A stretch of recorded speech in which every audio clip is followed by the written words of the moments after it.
Les deux sujets d'actualité sur lesquels je voudrais m'arrêter cette semaine ont trait à la solidarité, qui est un élément clé pour vivre l'Évangile à l'intérieur de la communauté chrétienne, mais aussi les chrétiens vis-à-vis de toute la société.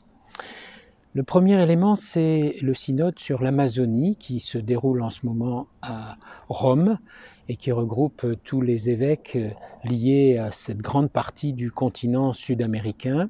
y compris d'ailleurs avec la Guyane française et Monseigneur Lafond.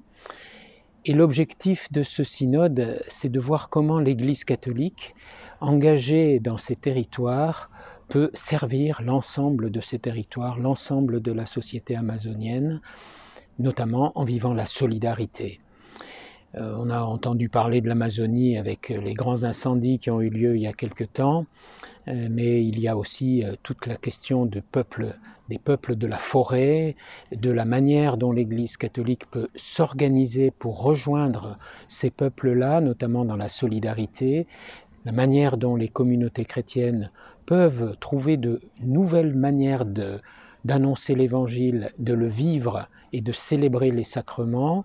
Bref, question d'écologie, question de solidarité, question d'organisation de l'Église pour répondre aux besoins de tout un peuple à travers des pays très différents. Magnifique perspective que le pape François soutient très profondément et dont on attend beaucoup pour le peuple d'Amazonie, mais aussi à titre d'exemple pour le monde entier. Le deuxième sujet sur lequel je vais m'arrêter est plus français, puisque c'est un document que la Conférence des évêques de France va publier, qui traite d'un sujet bien sûr difficile, délicat, mais ô combien important aujourd'hui encore, sur l'exploitation et la traite des êtres humains. On pense que les questions d'esclavage, ce sont des questions liées au Moyen-Âge, mais qu'aujourd'hui, ça va beaucoup mieux. Alors, la liberté a certainement beaucoup progressé dans le monde, la soif de liberté aussi, et c'est tant mieux. Mais dans beaucoup de pays du monde, y compris parfois en France, des problèmes de traite des êtres humains ont lieu et des nouvelles formes d'esclavage se développent. Ce document Episcopat fait le point sur ce qui se passe dans le monde aujourd'hui, par exemple au niveau de l'exploitation des enfants, au niveau des problèmes d'exploitation sexuelle, mais aussi de marchandisation d'une certaine manière du corps humain dans de nombreux pays. Fait aussi le point sur ce qui se passe en Europe et en France en particulier, comment un certain nombre de